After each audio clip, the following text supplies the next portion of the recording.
Maniry zara amin'ny hafa momba an'i Jesosy ve ianao? Miarabanao mipitsika iny ary mirary ny soa rehetra.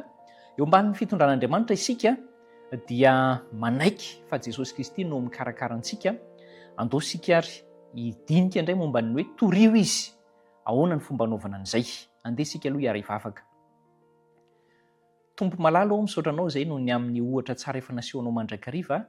Anio ianao ary mbola hanome an'izany ohatra izany ho anay. Inona ny tokony atao? Ampahirezo zahay hatakatra an'izany ary ny sitraponao ihany anie no atao. Mamindrafo mamelany olokay amin'ny anaran'i Jesosy no angatahanay izany. Amen.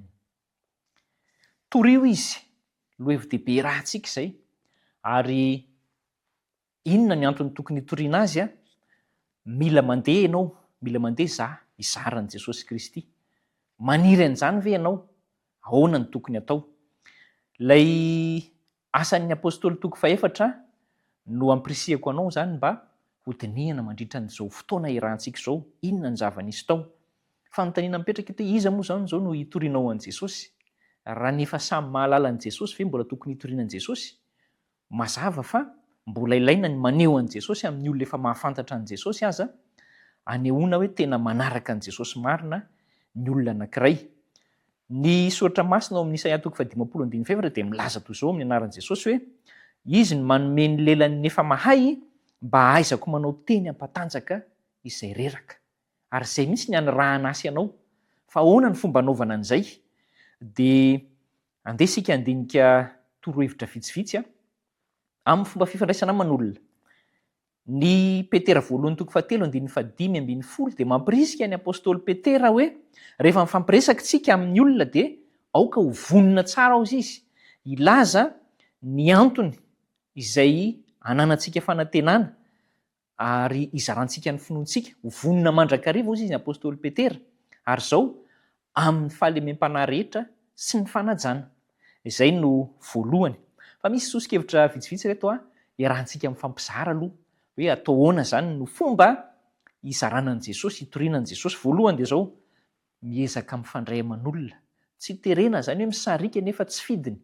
Fa tena miezaka mifandray aman'olona ary misakaiza amin'izy ireo. Dia ao anatin'ny fisakaizana izany misy fahalemem-panahy sy fanajana olona ao. Dia izay fahalemem-panahy sy fahatsaram-panahy izay misy fitsinjovana an'ilay olona ao. Dia mahasarika olona izay satria izay no nataon'i Kristy.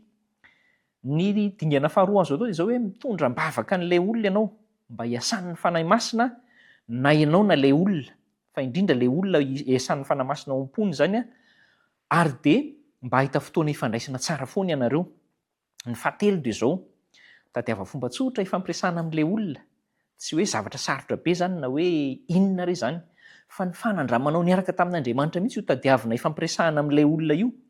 Dia avy eo miampy vavaka foana izay sy fahalemem-panahy. Izay foana ny toetran'i Kristy. Aza dinoina ilay vavaka sy ilay fahalemem-panahy ary ny fanajana.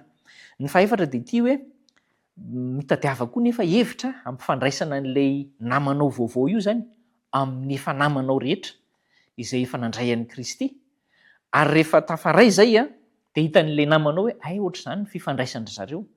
Dia ao anatin'izay fotoana izay aza manjary misy fahalianana kokoa hiditra ao anatina vondrona izay manaiky an'i Kristy ao amin'ilay olona. Ny dingana fahadimy dia izao hoe misy zavatra tsy maintsy ho ilainao ao anatin'ilay fifandraisana aman'olona fa ento ambavaka ireny.